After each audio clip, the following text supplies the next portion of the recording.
The broadcast or cable system has issued a required monthly test for the following counties/areas. Indiana, at 5 a.m. on February 18, 2026, effective until 5:20 a.m. Message from Blossom Utonium.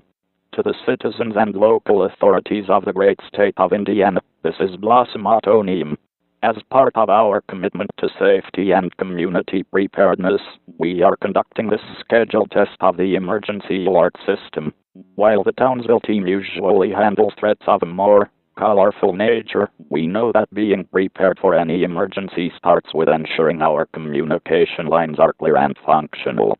This test is vital to verify that our equipment is working properly so that in the event of an actual emergency, life-saving information can reach you instantly.